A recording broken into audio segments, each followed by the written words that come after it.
നമ്മൾ ഒരു ടോപ്പാണ് ചെയ്യാൻ പോകുന്നത് കേട്ടോ. അതും വെറും 40 രൂപ മുടക്കിയാണ് നമ്മൾ ചെയ്യാൻ പോകുന്നത്. നിങ്ങൾക്ക് എല്ലാവർക്കും ഒട്ടും തന്നെ വിശ്വാസമാവത്തില്ല. കാര്യം ഒരു മീറ്ററിന് തന്നെ എങ്ങനെ വന്നാലും 80-90 ആ റേറ്റ് ആണ് കടകളിൽ കിട്ടുന്നത് അല്ലെ. ഞാനിപ്പോ ഇന്ന് ഇവിടെ വാങ്ങിയിരിക്കുന്നത് നൈറ്റി ബിറ്റ് ആണ്. നമുക്ക് എല്ലാവർക്കും അറിയാം നൈറ്റി ബിറ്റിന് പൊതുവെ നല്ലതുപോലെ വില കുറവാണ്. 120, 130, 140 അങ്ങനെ പല റേറ്റിലാണ് 3 മീറ്റർ തുണി നമുക്ക് കിട്ടുക അല്ലെ. ഞാനപ്പോ ഒരു തുണി നൈറ്റി ബിറ്റിൽ നിന്ന് ഒരു കഷ്ണം, അതായത് കറക്റ്റ് 1 മീറ്റർ ഒന്ന് കട്ട് ചെയ്ത് എടുത്തിട്ടുണ്ട്. നമ്മൾ ചില ഡ്രസ്സൊക്കെ തയ്ച്ചു കഴിയുമ്പോൾ നമുക്ക് ബാക്കി വരുന്ന കട്ട് പീസ് ആണെങ്കിലും എടുത്താൽ മതി.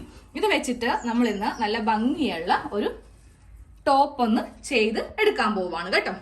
120 രൂപയുടെ നൈറ്റി പീസ് വാങ്ങിയിട്ട് അതിൽ നിന്ന് എനിക്കിതേ ബാലൻസ് ഒരു മീറ്ററോളം ഉണ്ട്. അപ്പൊ എനിക്ക് ആകെ ഇതിൽ വരുന്ന വില 40 രൂപയാണ്. അതാണ് ടൈറ്റിൽ അങ്ങനെ ഇട്ടത് കേട്ടോ. അപ്പൊ നമ്മൾ ഇതിൽ നിന്ന് നല്ല ഭംഗിയുള്ള ഒരു ഫ്രില്ലുള്ള ടോപ്പാണ് ചെയ്യാൻ പോകുന്നത്. അപ്പൊ നിങ്ങൾക്ക് വിശ്വാസം ആകാൻ വേണ്ടിയിട്ട് ഒന്നും കൂടി ഞാൻ കാണിച്ചു തരാം. 1 മീറ്റർ തന്നെയാണ് ഇതിൽ ഉള്ളതെന്ന്. നമ്മുടെ ടേപ്പിന്റെ പുറകുവശമുണ്ട്. ഇതാ കറക്റ്റ് 1 മീറ്റർ, 100 സെന്റിമീറ്റർ വരെയാണ് നമുക്ക് 1 മീറ്റർ വരുന്നത് കേട്ടോ. ഓക്കെ അല്ലേ? നമുക്ക് നമ്മുടെ അളവെല്ലാം വെച്ചിട്ട് ഇതൊന്ന് ചെയ്തെടുക്കാം. എത്ര വണ്ണമുള്ളവർക്കാണെങ്കിലും ചെയ്തെടുക്കാൻ പറ്റും കേട്ടോ. അതിൽ യാതൊരു സംശയമില്ല. നിങ്ങൾ ഇത് ഫുൾ ആയിട്ടൊന്ന് കണ്ടാൽ മതി. അപ്പോൾ ആദ്യമേ നമ്മുടെ ചെസ്റ്റ് അളവ് വെച്ചിട്ട് നമുക്ക് തുണിയൊന്ന് മടക്കിയിട്ട് കൊടുക്കാം കേട്ടോ. അപ്പൊ അതേ തുണിയിൽ നീളവും വീതിയും ഒന്ന് പറഞ്ഞു തരാം. ഇതാണ് നീളം, ഇതാണ് വീതി. സാധാരണ നമ്മൾ 3 മീറ്ററോളം ഉള്ള തുണിയിൽ എങ്ങനെയാണോ നീളവും വീതിയും വരുന്നത് അതേപോലെ തന്നെയാണ് ഞാൻ ഇതിൽ ഇട്ടിരിക്കുന്നത്. ഒന്നും കൂടി മനസ്സിലാൻ വേണ്ടിയിട്ട് തേര് ഭാഗമാണ് ഈ ഒരു സൈഡിലും ഇതിന്റെ നേരെ ആ അറ്റം സൈഡിലും. ഈ ഭാഗത്താണ് നമ്മൾ കട്ടിങ് ഭാഗം. ഇതാ കണ്ടില്ലേ, വളവും കുളവും ഒക്കെ ചേർന്ന ഭാഗമാണ് കട്ടിങ് ഭാഗം. തുണി ഇങ്ങനെ വേണം നിവർത്തി ഇട്ട് കൊടുക്കാൻ വേണ്ടിയിട്ട്. എന്നിട്ട് നമുക്ക് തേര് ഭാഗത്ത് വെച്ചിട്ട് വേണം ഒന്ന് മടക്കി ഇടാൻ കേട്ടോ. അപ്പൊ എന്റെ അളവ് 9 ഇഞ്ചാണ്. അതിനെ കൂടെ നമുക്ക് ഒരു 3 ഇഞ്ചോളം എക്സ്ട്രാ വെച്ചിട്ട് 12 ഇഞ്ചിൽ ഇങ്ങനെ ഒന്ന് മാർക്ക് ചെയ്ത് കൊടുക്കാം. 2 ഇഞ്ച് പറ്റില്ല. നമ്മുടെ കറക്റ്റ് അളവിനേലും ഒരു 3 ഇഞ്ചോളം കൂട്ടിയെടുക്കാം. അതിന് കാരണമുണ്ട്. ഈ ഒരു മാർക്കിങ്ങിൽ വെച്ചിട്ട് ഇങ്ങനെ ഒന്നങ്ങോട്ട് മടക്കി എടുക്കാം. ഇങ്ങനെ നമ്മൾ രണ്ടാക്കി ഒന്ന് മടക്കി ഇട്ട് കൊടുത്തില്ലേ. ഇനി ഈ ഭാഗത്ത് വെച്ചിട്ട് ഇതങ്ങോട്ട് കട്ട് ചെയ്ത് ഈ ഒരു കഷ്ണം ഒന്ന് സെപ്പറേറ്റ് അങ്ങോട്ട് ചെയ്യാം കേട്ടോ. ഈ ഒരു കഷ്ണം ഒന്ന് സെപ്പറേറ്റ് ചെയ്തിട്ടുണ്ട്. ഇനി നമുക്ക് നേരെ ഇതിങ്ങനെ ഒന്ന് മടക്കി താഴത്തേക്ക് ഇട്ട് കൊടുക്കാം കേട്ടോ. പിന്നെ നിങ്ങൾ എടുക്കുന്ന തുണിയിൽ പ്രിന്റ് ഒന്ന് നോക്കാം. ഇപ്പൊ ഞാൻ എടുത്തിരിക്കുന്ന തുണിയിൽ പ്രിന്റ് ഒന്ന് കാണിച്ചു തരാം. ഇതാണ് കറക്റ്റ് ആയിട്ട് നമുക്ക് വരുന്നത് അല്ലെ. ഇത് നമുക്ക് ഫ്രണ്ട് പാർട്ടോ ബാക്ക് പാർട്ടോ ആക്കാം, കറക്റ്റ് ആണ്. പക്ഷെ ഈ ഒരു കഷ്ണം കാണിച്ചു തരട്ടെ. നേരെ ഒരു എന്താ പറയാ മനുഷ്യന്റെ രൂപമാണ്, അത് തല കുത്തിയാണ് നിൽക്കുന്നത് അല്ലെ. അപ്പൊ ഇങ്ങനെ വരുന്നെങ്കിൽ മാത്രം നമ്മൾ എന്താ ചെയ്യുക, നേരെ ഈ ഷോൾഡർ ഒന്ന് സെപ്പറേറ്റ് ചെയ്യുക. അതല്ലാത്തതാണെങ്കിൽ നിങ്ങൾ ഈ ഒരു കട്ടിങ് അങ്ങോട്ട് ഒഴിവാക്കി കൊടുക്കാം കേട്ടോ. നമുക്ക് ഷോൾഡർ കട്ടിങ് ഇല്ലെങ്കിലും ഒരു കുഴപ്പവും ഇല്ല. ഞാൻ എടുത്തിരിക്കുന്ന തുണി ഇങ്ങനെ ആയതുകൊണ്ട് മാത്രമാണ് ഞാൻ ഇവിടെ ഒന്ന് സെപ്പറേറ്റ് ചെയ്യുന്നത്. ഈ ഒരു ഭാഗം ഇങ്ങനെ ഒന്ന് സെപ്പറേറ്റ് ചെയ്തിട്ടുണ്ട്. എന്നിട്ട് ഒരു പാർട്ട് ഇങ്ങനെ തന്നെ വെച്ചു കൊടുക്കുക. കറക്റ്റ് ആയിട്ടാണ് ഡിസൈൻ വന്നിരിക്കുന്നത് കേട്ടോ. സെയിം ഈ തുണിയും ഇതിന്റെ മീതെ ഒന്ന് തിരിച്ച് ഇട്ട് കൊടുക്കാം. ഇപ്പൊ നോക്കി 2 ഭാഗവും കറക്റ്റ് ആയിട്ടാണ് കിട്ടിയിരിക്കുന്നത് കേട്ടോ. അപ്പൊ പ്രിന്റ് ഒക്കെ ഒന്ന് നോക്കി വേണം നമ്മൾ ഇങ്ങനെ ഒന്ന് വെച്ചു കൊടുക്കാൻ. തുണിയെല്ലാം കറക്റ്റ് അളവില് നമ്മൾ ഇങ്ങനെ ഒന്ന് ഇട്ട് കൊടുത്തിട്ടുണ്ട്. എന്നിട്ട് ഒന്ന് ചെക്ക് ചെയ്ത് കൊടുക്കാം കേട്ടോ. ഇവിടെ ഇങ്ങനെ 2 ഓപ്പൺ സൈഡ് ആയിരിക്കണം. നേരെ ഓപ്പോസിറ്റ് 4, 1, 2, 3, 4 ഇങ്ങനെ അങ്ങോട്ട് വേണം തുണി വരാൻ വേണ്ടിയിട്ട്. എന്റെ ഡിസൈൻ ഇങ്ങനെ ആയതുകൊണ്ടിട്ട് എനിക്ക് ഈ ഷോൾഡർ ഒന്ന് സെപ്പറേറ്റ് ചെയ്ത് കൊടുക്കേണ്ടി വന്നു. അപ്പൊ നമുക്ക് ആദ്യമേ ലെങ്ത് നോക്കാം. ഇതിലിപ്പോ ലെങ്ത് ഒരു 20 ഇഞ്ചോളം കിട്ടുന്നുണ്ട്. തയ്യൽത്തുമ്പ് കൂടി പോയി കഴിയുമ്പോൾ ഒരു 19 ഇഞ്ചാവും കേട്ടോ. പക്ഷെ എന്നാലും നമ്മൾ താഴത്തേക്ക് ഈ ഒരു തുണിയൊക്കെ വെച്ചിട്ട് ഫ്രില്ല് കൊടുക്കുന്നുണ്ട്. ഇനി അടുത്തത് നമ്മൾ ഷോൾഡർ ആണ് മാർക്ക് ചെയ്ത് കൊടുക്കേണ്ടത്. ഷോൾഡർ അളവ് വരുന്നത് 7 ഇഞ്ചാണ് കേട്ടോ. താഴത്തേക്ക് ആം ഹോൾ നമുക്ക് വരുന്നത് 6.5 ഇഞ്ച്. അപ്പോൾ ഇങ്ങനെ ഒന്ന് വരച്ചു കൊടുത്തു. പക്ഷെ നമുക്ക് ഇന്നത്തെ വീഡിയോയിൽ ഒരു കർവോ കാര്യങ്ങളോ ഒന്നുമില്ല. നമ്മൾ ഇൻബിൽട്ട് ആയിട്ടുള്ള സ്ലീവ് ആണ് വെക്കേണ്ടത്. കാര്യം സ്ലീവിന് വേറെ തുണി കിട്ടത്തില്ല. അപ്പോൾ സ്ലീവിന് ഇപ്പോൾ ഇതിൽ നിന്ന് ഒരു 5 ഇഞ്ചോളം കിട്ടും. കാര്യം നമുക്ക് 7 ഇഞ്ച് ഷോൾഡർ വേണ്ട. ഇതിൽ നിന്ന് തയ്യൽത്തുമ്പൊക്കെ പോയി കഴിഞ്ഞിട്ടാണല്ലോ നമുക്ക് സ്ലീവിന് നമ്മൾ വെക്കുന്നത്. പക്ഷേ ഈ 5 ഇഞ്ച് അല്ല കേട്ടോ, സ്ലീവിന് കുറച്ചുകൂടി നമുക്ക് ലെങ്ത് കിട്ടും. ഇവിടെ തയ്യൽത്തുമ്പൊന്നും പോവാത്ത കൊണ്ടിട്ട്. അപ്പോൾ നേരെ ഇതിങ്ങനെ അങ്ങോട്ട് എടുക്കാം. ഇനി നമുക്ക് ഇവിടെ നിന്ന് വണ്ണം ഒന്ന് ജസ്റ്റ് മാർക്ക് ചെയ്യാം. ഒരു 6.5 ഇഞ്ച് തന്നെ വണ്ണം ഇരിക്കട്ടെ. ഇനി അടുത്തത് വരുന്നത് ഷേപ്പിന്റെ ലെങ്ത്തും അതുപോലെ വിഡ്ത്തുമാണ്. 13.5 ഇഞ്ചാണ് ഷേപ്പിന് ലെങ്ത് കൊടുക്കുന്നത്. വിഡ്ത്ത് എനിക്ക് വരുന്നത് 7 ഇഞ്ച്. 2 ഇഞ്ച് തയ്യൽത്തുമ്പ് വെച്ചിട്ട് 9 ഇഞ്ച് കൊടുത്തു. ഈ 9 ഇഞ്ച് നേരെ ഈ ഒരു ഭാഗത്തേക്ക് ഇങ്ങനെ അങ്ങോട്ട് വരച്ചു കൊടുക്കാം. എന്നിട്ട് ഈ മാർക്കിങ് ഈ അറ്റത്തേക്കും ഒന്ന് മാർക്ക് ചെയ്ത് കൊടുക്കുക. താഴെ ഭാഗത്ത് തൂങ്ങി പോവാതിരിക്കാൻ വേണ്ടിയിട്ട് ചെറിയൊരു കർവ് ഷേപ്പ്, 3 ഇഞ്ചൊന്നും വേണ്ട, ഒരു 1.5 ഇഞ്ചിൽ ഇങ്ങനെ ഒരു ഷേപ്പും കൂടെ അങ്ങോട്ട് കൊടുക്കുക കേട്ടോ. ഈ ഭാഗം ഇങ്ങനെ ഒന്ന് കട്ട് ചെയ്ത് മാറ്റുക. ഇനി നമുക്ക് ഇതും കൂടെ ഒന്ന് കട്ട് ചെയ്യാം. ഈ ഒരു സൈഡും കൂടെ ഇങ്ങനെ ഒന്നും കൂടെ കട്ട് ചെയ്ത് കൊടുക്കാം കേട്ടോ.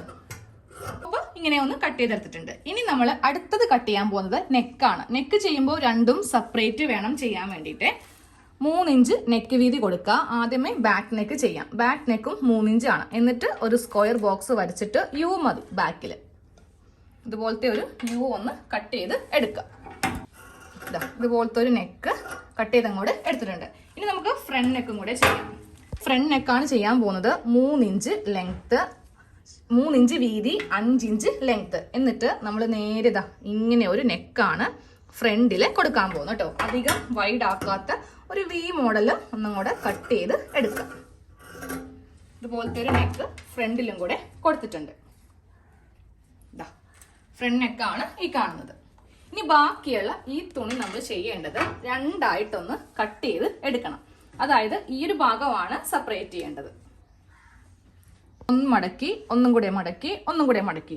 കട്ടിങ് എളുപ്പമാവാൻ വേണ്ടിയിട്ടാണ് ഇങ്ങനെ ചെയ്യുന്നത്. അപ്പൊ നമുക്ക് ആദ്യമേ ഇത് എത്ര ഇഞ്ച് വീതി ഉണ്ടെന്ന് നോക്കാം. ഇതിപ്പോ ഒരു 10 ഇഞ്ച് വീതിയുണ്ട്.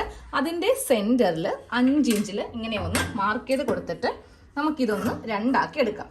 താഴെ ഭാഗത്തേക്ക് ഫ്രില്ല് വെക്കേണ്ട ഭാഗമാണ്. അതും ഇങ്ങനെ ഒന്ന് കട്ട് ചെയ്ത് എടുത്തിട്ടുണ്ട്. ഇനി നമുക്ക് പെട്ടെന്ന് ആ നെക്കെല്ലാം തയ്ച്ച് സൈഡും കൂട്ടിയിട്ട് ഈ ഫ്രില്ല് ഒന്ന് വെച്ചെടുക്കാം. നെക്ക് ചെയ്യാൻ വേണ്ടിയിട്ട് ഈ തുണിയിൽ നിന്ന് ഒരു തരി പോലും നമുക്ക് തുണി ബാക്കി കിട്ടില്ല കേട്ടോ. അപ്പൊ നമ്മുടെ കയ്യിലുള്ള വേറെ ഏതെങ്കിലും ഒരു കളർ എടുക്കുക. അപ്പൊ ഇതെല്ലാം നമുക്കൊരു പൈപ്പിംഗ് കൂടെ ചെയ്യാലോ. നേരെ ക്രോസ് പീസ് അങ്ങോട്ട് കട്ട് ചെയ്ത് എടുക്കുക കേട്ടോ. ഇതെന്റെ കയ്യിലുള്ള ഒരു വേസ്റ്റ് തുണിയാണ്. നമ്മളെപ്പോഴും ഈ ചുരിദാർ നൈറ്റൊക്കെ തയ്ക്കുമ്പോൾ അതിൽ നിന്ന് ബാക്കി കഷ്ണങ്ങളൊക്കെ ഉണ്ടാവത്തില്ലേ. ഞാൻ എല്ലാ വീഡിയോയിലും പറയാറുള്ളതാണ്, അതൊന്നും കളയരുത്. ഇതുപോലെയൊക്കെ എന്തെങ്കിലും ചെയ്യുമ്പോണ്ടല്ലോ നമുക്ക് പൈപ്പിംഗ് ചെയ്യാനും നെക്കൊക്കെ ചെയ്യാൻ വേണ്ടിയിട്ട് എടുക്കാം. ഈ ഒരു കളർ വെച്ചിട്ട് ഈ ഒരു തുണിയിൽ പൈപ്പിംഗ് ചെയ്യുമ്പോൾ നല്ലൊരു ഭംഗിയും കൂടെ ആയിരിക്കും. അപ്പൊ നമുക്ക് ആദ്യമേ ബാക്ക് നെക്ക് ചെയ്യാം കേട്ടോ. ബാക്ക് നെക്കില് നെക്ക് ചെയ്തിട്ട് അത് ഫ്രണ്ടിലേക്ക് ഒരു ബീഡിങ് പോലെ ഒന്ന് കൊടുക്കുക. ഇതേപോലെ തന്നെയാണ് ഫ്രണ്ട് നെക്കിലും ചെയ്യേണ്ടത്. അപ്പോൾ ഉൾവശം വേണം ഇങ്ങനെ ഒന്ന് ഇട്ട് കൊടുക്കാൻ വേണ്ടിയിട്ട്. ഇതിന്റെ മീതെ നല്ല വശം ഇങ്ങനെ വെക്കണം. നമ്മളിത് തയ്ച്ച് ഇങ്ങനെയാണ് വെച്ച് കൊടുക്കാൻ പോകുന്നത്. അപ്പോൾ ഉൾവശം എടുത്തിട്ട് ക്രോസ് പീസ് ഇവിടെ ഒന്ന് സ്ട്രെയിറ്റ് ആക്കി ഇങ്ങനെ ഒന്ന് കട്ട് ചെയ്യാം. എന്നിട്ട് ഇങ്ങനെ വെച്ച് വേണം തയ്ക്കാൻ വേണ്ടിയിട്ട്. ക്രോസ് പീസ് വെച്ചിട്ട് ഇങ്ങനെ ഒന്ന് തയ്ച്ചെടുത്തിട്ടുണ്ട്. ഇനി നമുക്ക് നേരെ ബാക്ക് പാർട്ട് നല്ല വശത്തേക്ക് എടുക്കാം കേട്ടോ. എന്നിട്ട് ഒരു മടക്ക് ഇങ്ങനെ മടക്കുക. എന്നിട്ട് ഈ ഒരു മടക്ക് ഇങ്ങനെ മടക്കുക. അപ്പോൾ നെക്കിലും ഒരു പൈപ്പിംഗ് പോലെ ഒന്ന് കൊടുക്കാം. വെച്ചിട്ട് ഇങ്ങനെ അങ്ങോട്ടൊന്ന് തയ്ച്ച് എടുക്കുക കേട്ടോ. ബാക്ക് നെക്ക് ഇങ്ങനെ ഒന്ന് ക്രോസ് പീസ് വെച്ചിട്ട് ചെയ്തെടുത്തിട്ടുണ്ട്. ഇതേപോലെ തന്നെ നമുക്ക് ഫ്രണ്ട് നെക്കും ചെയ്യാം. നെക്കില് വി കട്ടിംഗ് ആണ് ചെയ്ത് കൊടുത്തത്. ക്രോസ് പീസ് വെക്കുക. ക്രോസ് പീസ് വെക്കുമ്പോൾ ഒരിക്കലും ഇങ്ങനെ വെക്കരുത് കേട്ടോ.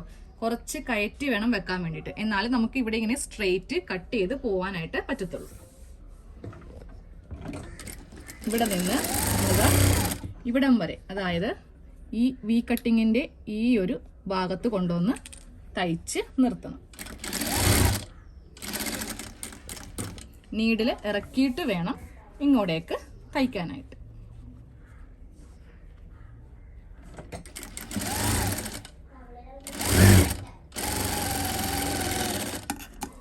ബാക്കിയുള്ള ക്രോസ് പീസ് കട്ട് ചെയ്യുമ്പോൾ ശ്രദ്ധിക്കണം. അതായത് ഇങ്ങനെ ഇട്ട് കാണിച്ചിടാം. ഇങ്ങനെ അങ്ങോട്ട് ഇട്ട് കൊടുക്കുക. എന്നിട്ട് ഇവിടെ ഇങ്ങനെ സ്ട്രെയിറ്റ് ആയിട്ട് വേണം കട്ട് ചെയ്ത് പോകാനായിട്ട്. സെയിം അതേപോലെ തന്നെ ഇവിടെയും ഇങ്ങനെ സ്ട്രെയിറ്റ് അങ്ങോട്ട് കട്ട് ചെയ്ത് കൊടുക്കുക കേട്ടോ. ഇനി നമുക്കിതിൽ ഒരു കട്ടിങ് കൂടെ ഉണ്ട്. അതായത് ഇതിന്റെ ഈ ഒരു സെന്റർ ഭാഗത്ത് ഇങ്ങനെ ഒരു കട്ടിങ് ചെയ്ത് കൊടുത്തില്ലെങ്കിൽ ഈ ക്രോസ് പീസ് തിരിഞ്ഞ് കിട്ടത്തില്ല. അപ്പൊ ഇങ്ങനെ ചെയ്ത് കൊടുത്തിട്ടുണ്ട്. ഇനി നല്ല വശത്തേക്ക് വെച്ചിട്ട് നമുക്കും കൂടെ തയ്ച്ച് എടുക്കാം. ഇങ്ങനെ വേണം ഈ ഒരു നെക്ക് തയ്ക്കാനായിട്ട്. ഫ്രണ്ടിലെ വി നെക്കും ഇങ്ങനെ ഒന്ന് ചെയ്തെടുത്തിട്ടുണ്ട്. ഇനി നമുക്ക് നേരെ ഈ ഒരു ഷോൾഡർ ഭാഗം ഒന്ന് കൂട്ടി തയ്ക്കാം. ഇതുപോലെ ഒന്ന് ഷോൾഡർ കൂട്ടി തയ്ച്ച് എടുക്കാം. എന്നിട്ട് ഇതൊന്ന് ഓപ്പൺ ചെയ്ത് കൊടുക്കാം. നമ്മുടെ നെക്കെല്ലാം റെഡി ആയിട്ടുണ്ട്. ബാക്കിലും ഫ്രണ്ടിലും ഇങ്ങനെ ഒന്ന് പൈപ്പിംഗ് കൊടുത്തിട്ടുണ്ട്. ഇനി ഇതേ ഈ സ്ലീവിന്റെ ഭാഗമാണ് ചെയ്യാൻ പോകുന്നത് കേട്ടോ. അവിടെയും ഞാൻ ഇതുപോലെ ഒന്ന് തയ്ച്ച് വെക്കുന്നുണ്ട്. അപ്പൊ നല്ല ഭംഗിയായിരിക്കും കാണാനായിട്ട്. ഉൾവശത്ത് വെച്ചിട്ട് ഈ തുണിയുടെ നല്ല വശം വെച്ചിട്ട് ഇങ്ങനെ ഒന്ന് തയ്ച്ചെടുത്തിട്ടുണ്ട്. ഇനി ഇതിന്റെ നല്ല വശം എടുക്കാം. നല്ല വശം എടുത്തിട്ട് നമ്മൾ പൈപ്പിംഗ് ചെയ്ത പോലെ തന്നെ, പക്ഷെ ഇതിന് ക്രോസ് പീസ് വേണ്ട, ഇതിന് സ്ട്രെയിറ്റ് പീസ് മതി. ഇതും ഇങ്ങനെ മടക്കിയിട്ട് ഇങ്ങനെ അങ്ങോട്ട് ഒരു ബീഡിങ് പോലെ ഒന്ന് തയ്ച്ചു വെക്കുക. സ്ലീവിന്റെ താഴെയും ഇങ്ങനെ ഒന്ന് ചെയ്ത് കൊടുത്തിട്ടുണ്ട്. അതേപോലെ തന്നെ ഇവിടെയും ഇങ്ങനെ ഒന്ന് ചെയ്ത് കൊടുത്തിട്ടുണ്ട്. ഇനി നമ്മൾ നേരെ സൈഡ് കൂട്ടുന്നതിന് മുന്നേ ഈ ഒരു ഭാഗത്ത് നമ്മൾ പ്ലീറ്റ്സ് ഒന്ന് ഇട്ട് കൊടുക്കണം. ഇവിടെ പ്ലീറ്റ്സ് കുറച്ച് അകത്തി ഇങ്ങനെ ഒന്ന് ഇട്ടങ്ങോട്ട് കൊടുക്കാം കേട്ടോ. പ്ലീറ്റ്സ് ഇങ്ങനെ ഇട്ട് കൊടുത്തിട്ടുണ്ട്. ഇതിന്റെ നല്ല വശവും ഈ നല്ല വശവും തമ്മിൽ ചേർത്തിട്ട് നമുക്കിതൊന്ന് തയ്ച്ചു വെക്കാം. ഓക്കെ, താഴെ ഭാഗത്ത് ഇങ്ങനെ ഒരു ഫ്രില്ലും ഒന്ന് വെച്ചെടുത്തിട്ടുണ്ട്. സെയിം ഇതേപോലെ തന്നെ ഇപ്പറേ ഭാഗത്തും ഒന്ന് ചെയ്ത് എടുക്കാം കേട്ടോ. സൈഡിൽ ഇങ്ങനെ ഫ്രില്ലൊന്ന് വെച്ച് കൊടുത്തിട്ടുണ്ട്. ഇനി നമുക്കിതിന്റെ സൈഡ് കൂട്ടി അങ്ങോട്ട് തയ്ച്ച് എടുക്കാം. സൈഡ് അടിക്കുമ്പോൾ ഇവിടെ ഒരു 1/2 ഇഞ്ച് ഗ്യാപ്പിൽ അടിച്ചാൽ മതി. കൈക്ക് അത്രക്കധികം ലൂസ് ആണെങ്കിൽ മാത്രം നമ്മൾ ആ ലൂസ് കണക്കാക്കി ഒന്ന് കയറ്റി ഒന്ന് അടിക്കുക കേട്ടോ. ഇവിടേക്ക് വരുമ്പോൾ നമുക്ക് കറക്റ്റ് ഷേപ്പ് ചെയ്യാം. സൈഡ് ഇങ്ങനെ അങ്ങോട്ട് നിർത്താം. ഇതേപോലെ തന്നെ ഇപ്പുറത്തെ സൈഡും ഒന്ന് കൂട്ടിയടിക്കും. നമ്മുടെ ടോപ്പിന്റെ സൈഡും നമ്മൾ തയ്ച്ചെടുത്തിട്ടുണ്ട്. ഇനി നമുക്ക് ഈ ഒരു താഴെ ഭാഗത്താണ് തയ്ച്ചെടുക്കേണ്ടത്. അവിടെയും ഈ ഒരു കളർ വെക്കുവാണെങ്കിൽ ഭംഗിയായിരിക്കും. ഞാൻ എന്തായാലും വെക്കുന്നുണ്ട്. ഇല്ലെങ്കിൽ അത് വെറുതെ ഇങ്ങനെ ഒന്ന് അടിച്ച് എടുത്താലും മതി. താഴെ ഭാഗത്തും ഇങ്ങനെ ഒന്ന് തയ്ച്ചു കൊടുക്കാം കേട്ടോ. അപ്പൊ നല്ല ഭംഗിയായിരിക്കും. എല്ലാ ഭാഗത്തും നമ്മൾ പൈപ്പിംഗ് ഒന്ന് ചെയ്ത് എടുത്തിട്ടുണ്ട്.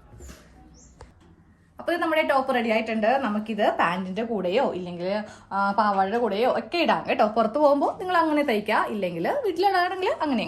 സ്ലീവിന് കണ്ടില്ലേ, അത്യാവശ്യം നല്ല ലെങ്ത് ഉണ്ട്. ഞാൻ ആദ്യമേ പറഞ്ഞായിരുന്നു, ആ കിട്ടുന്ന ലെങ്ത് നോക്കേണ്ട. നമ്മൾ തയ്ച്ചു കഴിയുമ്പോൾ നമുക്ക് എന്താണെങ്കിലും ഷോൾഡർ 7 ഇഞ്ച് വേണ്ടി വരില്ല.